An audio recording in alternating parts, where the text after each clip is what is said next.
12시에 치러지기로 했던 이 이후의 장례식이 연기가 되고 벽보가 나붙기 시작합니다.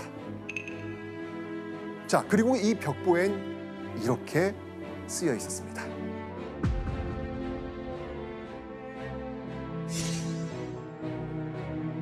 오늘 정오 중대방송 1억 국민 필청. 낮 12시에 중요한 방송을 할 테니 모든 국민은 라디오를 들으라는 거였습니다. 아무리 식민지라지만 한 나라의 왕족 장례식을 미루면서까지 해야 했던 중요한 방송, 대체 뭐였을까요? 반드시 들으라는 뉴스. 결국 시간이 흐르고 어느덧 12시가 되자 라디오에서는요, 일왕의 목소리가 담긴 충격적인 방송이 흘러나옵니다. 바로 일본이 아시아 태평양 전쟁에서 항복하겠다는 내용입니다. 일본의 항복? 그건 우리한테 광복이잖아요. 이 방송을 들은 조선 사람들 어땠을까요? 당시 경성교회의 한 학교에서 임시 교사로 일하던 일본인은요, 이날의 기억을 이렇게 적고 있습니다. 15일 저녁 나는 황금정, 육정목 부근을 전차로 지나갔지만 아무런 혼란도 없었다. 번화가 중 번화가였던 오늘날 을지로 육가를 지나갔지만 사람들이 기뻐하며 보이는 어떤 모습도 없이 거리가 평온했다는 겁니다. 그날 나왔는데, 방송이 나왔는데도 그러니까요. 그날 저녁이 쥐 죽은 듯이 조용했다라는 거잖아요. 거의 막 파티를 해야 되는 분위기일 텐데. 그렇죠. 왜 그러지? 그리고 이날의 증언은 더 있습니다. 8월 15일의 경성은 마치 쥐 죽은 듯 했다. 처음 알았어요. 너무 의외지 않습니까? 네. 아니, 대체 왜 이렇게 고요했던 것일까요?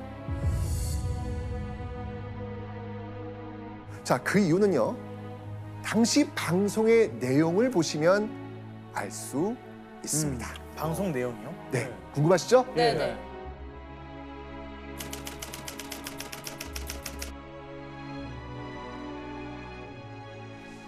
ここに重要なる汝臣民に次ぐ陳は帝国政府をして米英四蘇四国に対しその共同宣言を受諾する旨通告せしめたおり 자, 이게 지금 8월 15일 12시 일왕이 했던 방송 내용입니다. 무슨 얘기하고 있나요, 지금? 무슨 말이에요? 어려운데요. 뭐라는 건지 모르겠네. 일단 지금 번역된 내용을 읽어봐도 지금 무슨 말인지 정확히 이해가 잘 안 되시죠? 네. 어려워요. 맞습니다.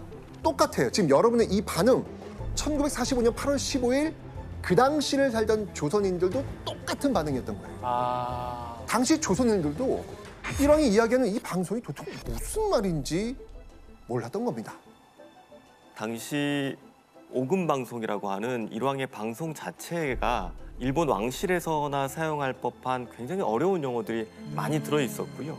그리고 녹음의 질 자체가 굉장히 나빴습니다. 그러니까 일본 측에서도 사실 이런 것들을 알고 있었기 때문에 이 오금 방송을 해설할 수 있는 해설 방송을 아나운서에게 준비시켰을 정도였으니까요. 번역을 해줘야 될 정도로. 네. 이해가 안 맞습니다. 되니까. 해설자도 우리가 전쟁에 졌어, 항복했어 이런 말을 직접 내뱉지는 않을 테니까 이게 정말로 항복의 뜻인가? 라고 긴가민가하는 이런 의구심이 있었을 테고요. 그리고 아직까지도 일본 군과 경찰이 아직 한반도에 있었기 때문에 그들의 눈치를 보지 않을 수 없는 상황이었던 거죠. 8월 15일 오전 8시경 조선 총독부의 2인자인 엔도 정무총감 앞에는 여운형이 앉아 있었습니다. いらっしゃいませ。おかわりございませんか。ええ、これがマニュエだ。さあ、どうぞ。 여운형과 마주한 엔도는 상상치도 못했던 말을 꺼냅니다. 이제부터 우리 일본인의 생명은 당신에게 달려 있어. 조선에 거주하는 일본인과 일본군이 무사히 빠져나갈 때까지 치안 협조를 해달라는 조선 총독부의 부탁. 그러니까 한마디로 우리 좀 살려달라. 근데 선생님, 네. 이런 부탁을 들어주는 게 맞는 건가요? 그동안 당했던 걸 생각하면 아 진짜. 이제 기회다. 너 혼 좀 나봐라라고 할 수도 있는데 맞습니다. 만감이 교차하는 복잡한 심경으로 엔도와 마주했을 여운형은 조선 총독부의 부탁을 들어줍니다. 갑작스러운 광복을 앞두고 극도의 혼란을 걱정한 여운형은 유혈충돌이라는 최악의 사태는 막자라고 생각을 했던 겁니다. 그런데 이 여운형이 조선 총독부의 부탁을 그냥 일방적으로 들어준 건 아닙니다. 지금 일본의 가장 큰 목표는 뭐예요? 안전. 안전에 도망가는 거 아니겠습니까? 이 일본인의 안전을 대가로 5가지 조건을 요구합니다. 자, 어떤 조건이었는지 한번 화면 보시죠. 정치범과 경제범을 즉시 석방할 것. 이 정치범과 경제범은요, 일본 제국주의에 저항하다가 감옥에 갇힌 사람들을 의미합니다. 즉, 식민 지배라는 특수한 상황이 아니라면 범죄자가 될 리 없는 사람들이었겠죠. 여운형은 억울한 이들의 석방을 첫 번째로 요구합니다. 두 번째 조건으로요, 3개월간 식량을 보장하라. 당시는 전쟁 중이었습니다. 그래서 이 한반도의 식량과 생필품의 보급을 조선 총독부에서 통제하고 있었거든요. 이대로 이 조선 총독부가 갑자기 손 딱 놓아버리면 당장 먹고 사는 문제에 지장이 생길 수밖에 없습니다. 그래서 이 조선이 정상적인 체제를 찾을 때까지 식량 배급 문제를 책임지라고 요구한 겁니다. 세 번째는요, 치안 유지와 건국을 위한 정치 활동에 절대로 간섭하지 말라. 네 번째, 청년과 학생을 조직 훈련하는데 간섭하지 말라. 5번째, 근로자와 농민을 건국 사업에 동원하는데 간섭하지 말라. 요약하면 조선인들의 치안과 건국을 위한 독자적인 활동을 앞으로 절대 방해하지 말라는 겁니다. 신경 쓰지 말라. 그렇죠. 그렇죠. 자, 그렇다면 이 5가지 조건을 들은 엔도 어떻게 반응했을까요? 일단 알았어. 알겠어. 해줘야죠. 본인이 지금 빨리 도망가야 되는데. 맞습니다. 거부할 이유도 겨를도 없었습니다. 바로 5가지 조건 수락합니다. 그리고 엔도와의 회담을 마친 여운형은 8월 15일 그날 저녁 6시 종로구 개동의 2층 양옥집에서 조선 건국 준비 위원회라는 조직을 발족합니다.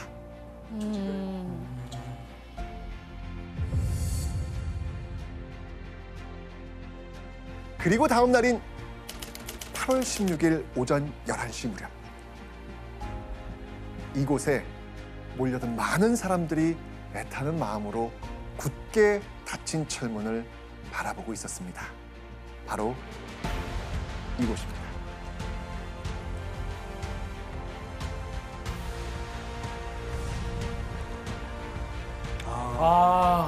맞아. 바로 일제히 잔인한 고문이 자행되었던 서대문 형무소 바로 그 앞입니다. 혁명동지 환영이라고 적힌 깃발을 들고 웅성거리는 군중들. 기억나시나요? 전날 여운형이 엔도에게서 받아낸 첫 번째 요구 조건. 정치범, 경제범, 석방하라. 그렇죠. 서대문 형무소 앞 큰 길에서 독립문까지 석방을 기다리는 환영 인파로 꽉 차 있었습니다. 와. 가족과 친구를 맞이하기 위해 사람들이 모여든 겁니다. 얼마나 기다렸을까요? 언제까지고 열리지 않을 것 같던 옥문이 열리고 독립운동가를 포함해 억울하게 수감됐던 조선인들이 무리를 지어 나옵니다. 다 나와.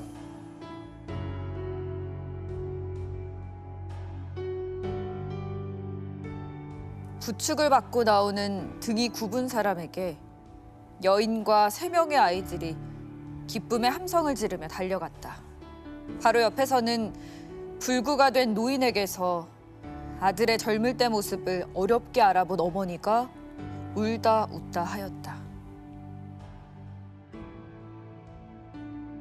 남편이자 아버지를 살아서 다시 만났다는 감격으로 여인과 아이들은 달려가 한 남자를 얼싸안습니다. 하지만 남자는 고문에 시달려 등이 굽고 부축이 필요할 정도로 몸이 상해버린 상태였죠. 그리고 그 옆에는 길고 혹독한 수감 생활로 불구가 된 채 바짝 늙어버린 아들을 겨우 알아본 어머니가 통곡하며 맞이하는 모습. 석방된 사람들은 모두 오랜 옥살이로 안색은 창백하고 뼈에 가죽만 겨우 달라붙어 앙상한 모습이었습니다.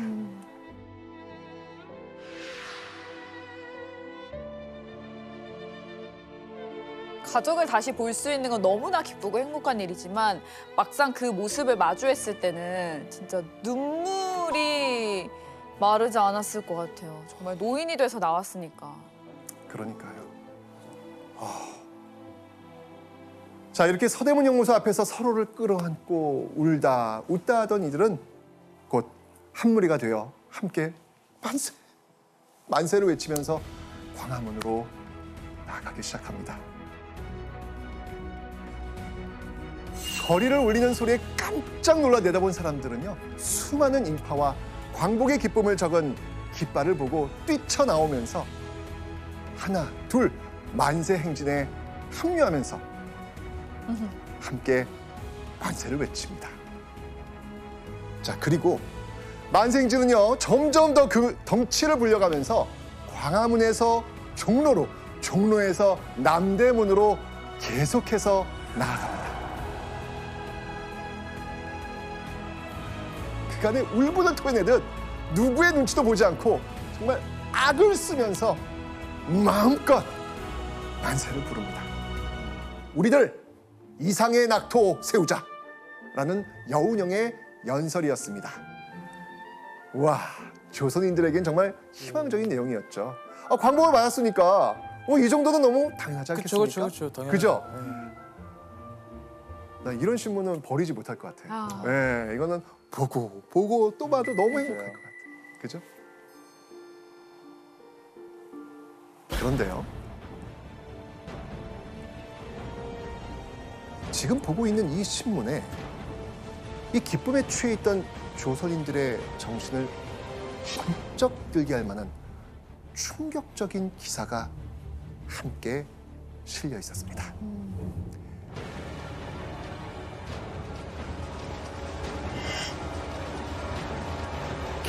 경거망동을 삼가라. 경거망동을 삼가라. 그러니까 야, 너도 조심해. 이거잖아요, 지금. 네. 아니, 이 분위기에 이게 무슨 말이야, 지금. 좀 분위기 파악 못하는 것 같은데. 그렇죠. 네. 이런 단어를 쓸 타이밍이 아닌 것 아니죠. 같아요. 네. 이 기사 누가 냈을까요? 그 주체는 바로 일본군이었습니다. 일본군이 조선을 향해 경거망동을 삼가라 라고 이야기하고 있습니다. 자, 이들이 대체 무슨 말을 하는 건지 기사를 좀 더 자세히 살펴보도록 하죠. 시위운동 일체 불허.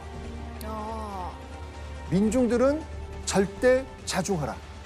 그리고 인심, 창란, 치안 방해는 단호 조처.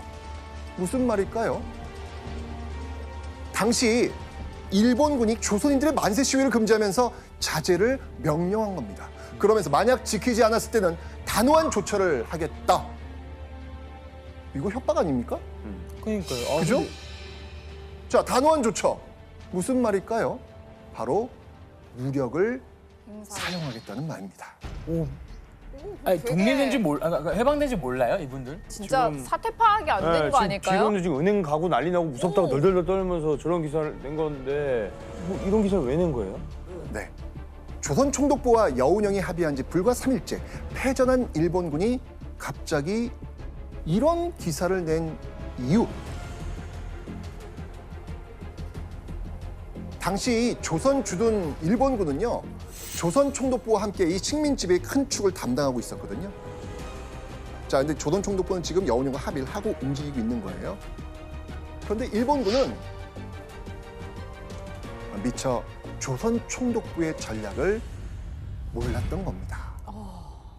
다음 날에서야 이 충격적인 사실을 파악한 일본군의 참모들은 격분합니다. 어떻게 이런 중대한 일을 군과 사전 상의도 없이 벌일 수 있단 말인가? 당시 조선 주둔 일본군은 이렇게 생각을 했습니다. 일본이 항복한 건 미국과 소련을 비롯한 연합국이지 조선이 아니다.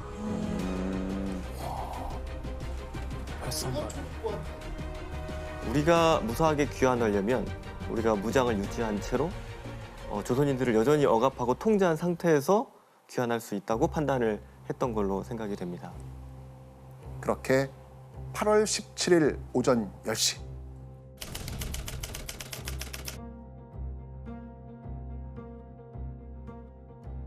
장총에 대검을 꽂은 일본 군인들이 다시 방송국을 장악합니다. 방송국은 이 시간부터 일본군이 접수한다. 점령한 곳의 주민은 포로나 마찬가지 처벌을 받는 게 통상적이다.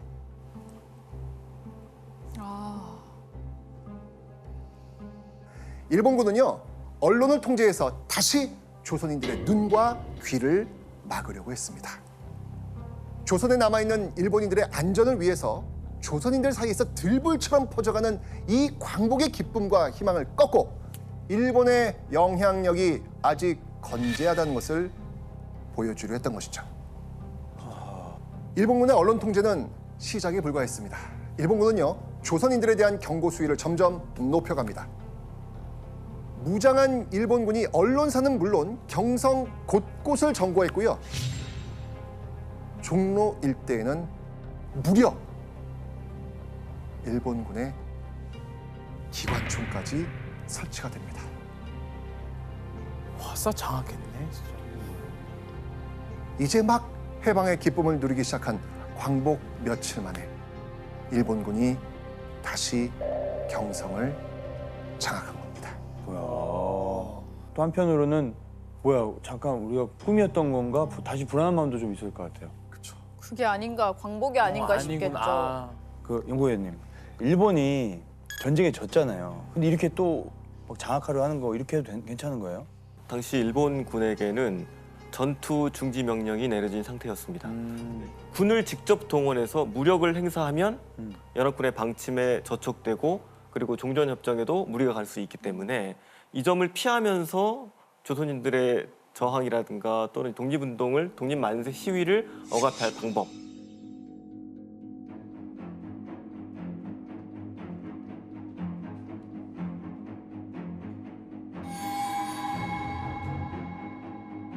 이게 일반 경찰 업무를 할 수 있는 헌병을 동원했던 거예요.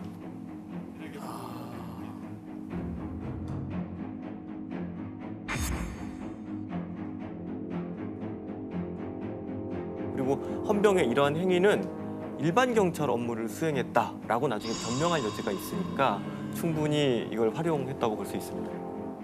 일제 식민 지배 동안 일본의 반항심이 있어 보이면 누구든지 체포할 수 있는 막강한 권한을 가진 헌병.